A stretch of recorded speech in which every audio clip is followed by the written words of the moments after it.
Roadmaster Driver School. Ito yung school sa mga truck drivers. Kung gusto mo mag-drive ng truck. Dito sa US, hindi lang mag-apply ka ng truck driver at i-hired ka diretso. Kailangan pumunta ka muna sa school. Truck driving school. Yun yung mga trucks nila, oh. Ang gaganda. At dyan kayo mag-practice ng mga backing.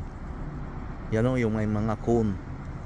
Tapos kayo, city driving.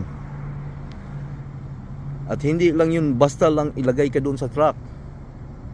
Kailangan ka mag-school muna. Maraming books na istadihan mo.